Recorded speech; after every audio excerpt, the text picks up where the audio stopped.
नमस्कार। तो आप सभी का स्वागत है कथा कहानी में। आज हम आपके लिए दूसरे नवरात्र की माँ दुर्गा की दूसरी शक्ति ब्रह्मचारिणी की पावन कथा लेकर आए हैं। कठिन क्षणों में संबल देती है माँ ब्रह्मचारिणी। माँ दुर्गा की नवशक्ति का दूसरा स्वरूप ब्रह्मचारिणी का है। यहाँ ब्रह्मा का अर्थ तपस्या से है। माँ दुर्गा का यह रूप भक्तों और सिद्धों को अनंत फल देने वाला है। इनकी उपासना से तप, त्याग, वैराग्य, सदाचार और संयम में वृद्धि होती है। ब्रह्मचारिणी का अर्थ तप की चारिणी यानी तप का आचरण करने वाली देवी का यह रूप पूर्ण ज्योतिर्मय और अत्यंत भव्य है। इस देवी के दाएं हाथ में जप की माला है और बाएं हाथ में यह कमंडल धारण किए है। पूर्व जन्म में इस देवी ने हिमालय के घर पुत्री रूप में जन्म लिया था और नारद जी के उपदेश से भगवान शंकर को पति रूप में प्राप्त करने के लिए घोर तपस्या की थी।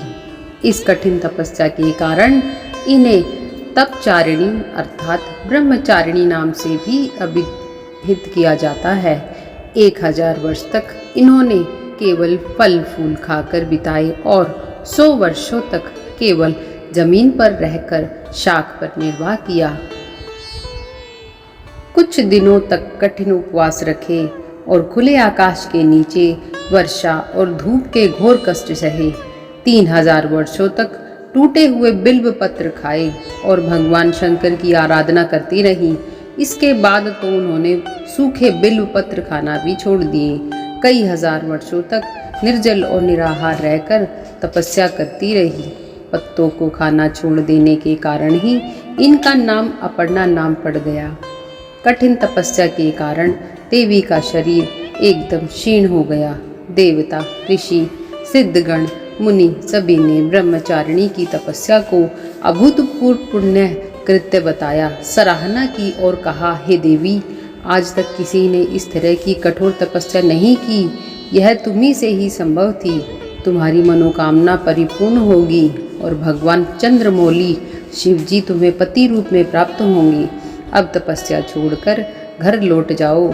जल्दी ही तुम्हारे पिता तुम्हें बुलाने आ रहे हैं। बोलिए जय माता की। इस देवी की कथा का सार यह है कि जीवन की कठिन संघर्षों में भी मन विचलित नहीं होना चाहिए। माँ ब्रह्मचारिणी देवी की कृपा से सर्व सिद्धि प्राप्त होती है। दुर्गा पूजा के दूसरे दिन देवी के इसी स्वरूप की पूजा की जाती है। बोले जय माँ ब्रह्मचारिणी।